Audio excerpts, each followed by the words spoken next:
Hi, everyone. I'm Brooke Silva Braga. Thanks for joining us. We have some breaking news on the cave rescue in Thailand. The rescue mission chief now says divers have begun their third trip into that cave.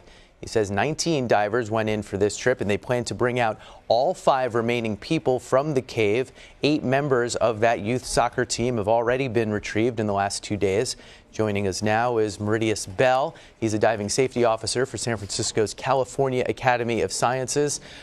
This sounds like good news, but one thing that comes to mind is some of these pictures we've seen out of the cave with exhausted personnel. And I wonder what light you can shed on what it's like diving so many dives in so many days, back to back to back, and how much that might be a concern. Well, the amount of diving that they've done, and over the long duration of the dives, and day in and day out, will definitely take its toll. That said, they've done a couple iterations of this, and there have been pretty long periods refilling cylinders and prepping for the next run. So the divers have had a fair amount of downtime. So hopefully they've had time to rest and recuperate and eat up and get hydrated and so on in preparation for the next round. Yeah, they've been on a schedule of about every 24 hours or so doing these rescue missions. We understand it's the same divers doing it. It's roughly an 8-hour round trip. 8 hours in the water in a 24-hour day, that sounds doable.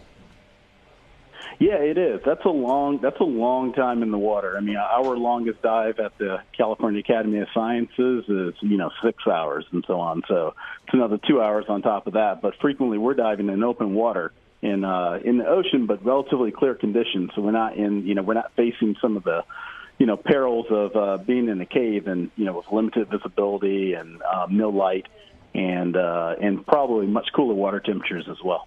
Yeah, it sure is cool in the Pacific where you guys dive, but at any temperature, and certainly the temperature in this cave, in the water for that many hours, no matter what type of suit you're wearing, what's the impact of that? I mean, it definitely takes its toll. If we're diving locally here in in the Pacific, in the Bay Area and so on, then the water is like 55 degrees, and so we're frequently in 7 mil wetsuits or dry suits. For those divers, I don't know exactly what what the water temperature is, but you're right. For the duration, it's probably warmer than 55. But if you're in there for 8 hours, water conducts heat away from the body, upwards of like 25 times faster than air does. So it gets cold. And I don't know how much you've been able to see. The pictures are pretty limited about what's coming out of the cave. But what have you made of the equipment they're using and the way they're going about this? I have not seen a lot of pictures of the actual diving. I've seen a number of pictures of the setup, more topside and so on. I don't think I've seen any video or actual pictures of the divers underwater, though. But they're cave divers, so I would imagine for the tightness of the conditions or the passages, they're probably diving side mount, meaning the cylinders are on their side so they can better negotiate the tighter passages.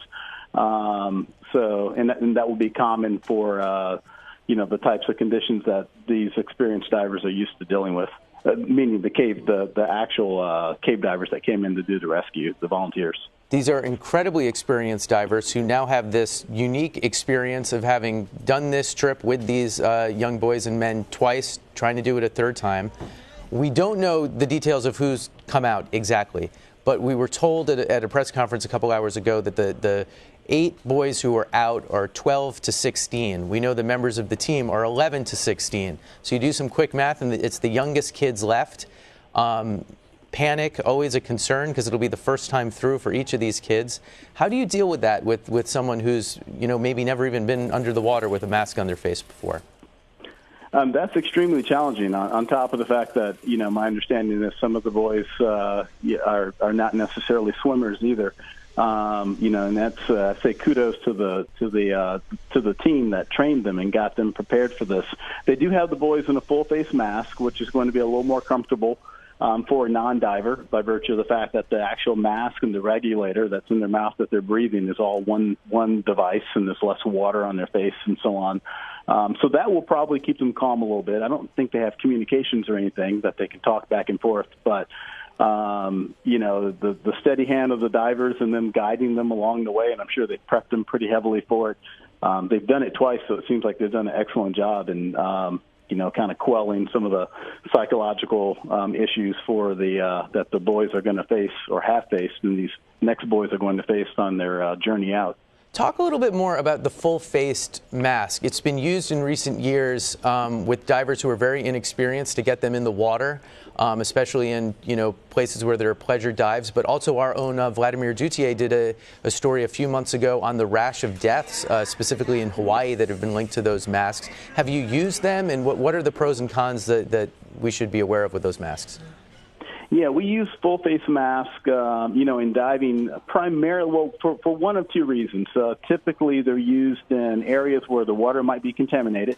So you want capsulation. It keeps water out of your mucus membranes. Your nose, your eyes, your mouth, and so on. Like dive teams from the EPA and so on will dive like their Superfund sites or areas where the water's a little bit more contaminated and so on. So use them for those purposes sometimes. And then the other reason you would use a full face mask would be for communications.